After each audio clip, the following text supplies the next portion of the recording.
I'm Angel Elliott at the Real News Network in Baltimore. Where marijuana is concerned, looks like all isn't good in the hood when it comes to President Barack Obama's nominee for Attorney General, Loretta Lynch.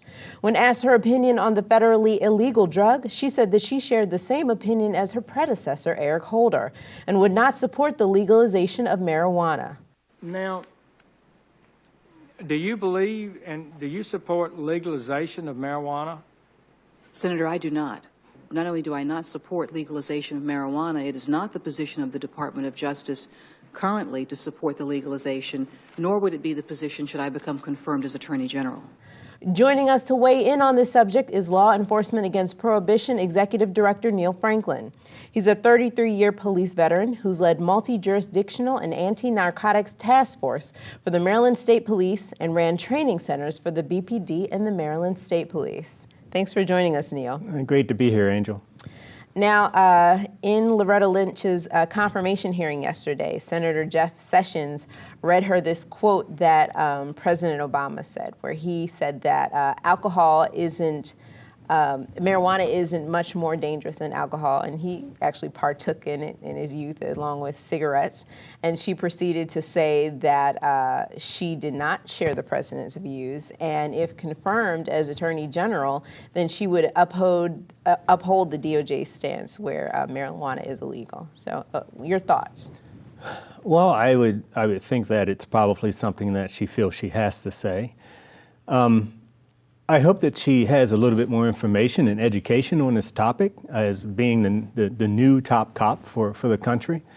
You know, the issue here for me isn't really whether or not alcohol is safer or marijuana is safer or whatever. It's about policy that doesn't work.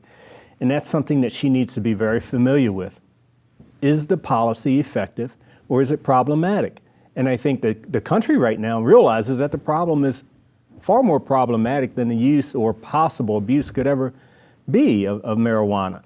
That's why the majority of the people in this country want to move forward in a different direction other than the prohibition of marijuana.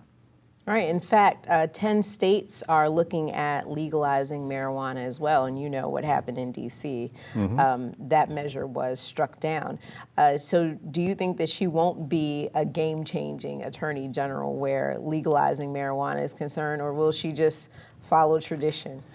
Well, from this testimony, it doesn't appear that she's going to be a game changer, you know, for ending the prohibition of marijuana or for those states that are electing to move forward in a different direction. And currently we have 4 right now: Colorado, Washington, Alaska, and Oregon. And hopefully DC will be allowed to come on board here soon. I think they will. I just hope that she realizes that these laboratories that we have, these state laboratories that we have in our country, are extremely important to making this change that needs to happen. You know, if she just realizes that and allows for, you know, the Cole memo to remain in effect with those 8 areas of priority that the Department of Justice under Eric Holder has put forth for these state laboratories like Colorado, if she allows that to remain in place, then I think we'll continue to move in the right direction. You know, in my opinion, she doesn't have to be this maverick out there, you know, championing for this policy change. Just allow the citizens to do state by state what they feel is necessary for their communities.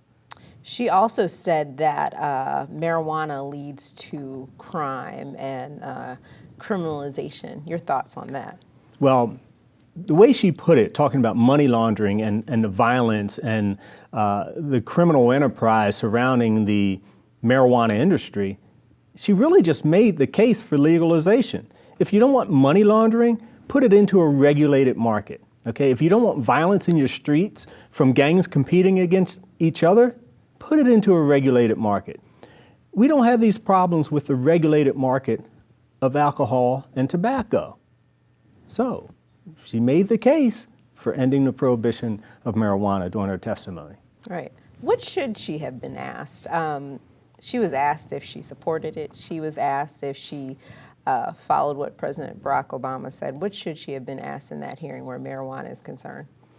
Well, if I were one of those representatives sitting there asking these questions, I'd ask a question like, so can you tell us how you feel about the states that have moved forward with a different policy of ending the prohibition of marijuana? how do you feel about those laboratories? How do you feel about this change? Is it something that we should allow to proceed? I think instead of asking questions where she could pretty much respond with a yes or no answer, let's ask for a little bit more substance here. How does she feel about what's occurring now? And I think it's very critical to get that response from her, because this is very important.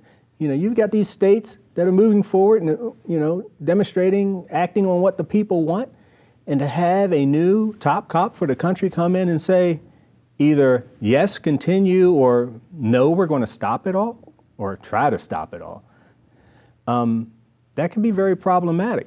So I think those are the questions. That's one of the questions she should have been asked. And I actually have a question.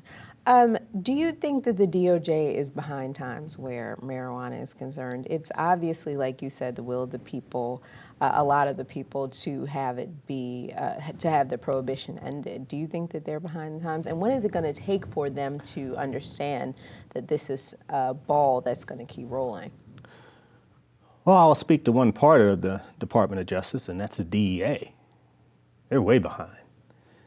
Now, the reason for them being behind, or at least not wanting to change and move forward, that's questionable. I think that they have built a dynasty. To hear now that they are looking at data from vehicle license plate readers, that they have this huge database that they're tapping into, all in the name of the drug war, continuing the drug war, I think they're pushing us further, attempting to push us further and further behind, and keep us, in this dark place, absent of change, needed change.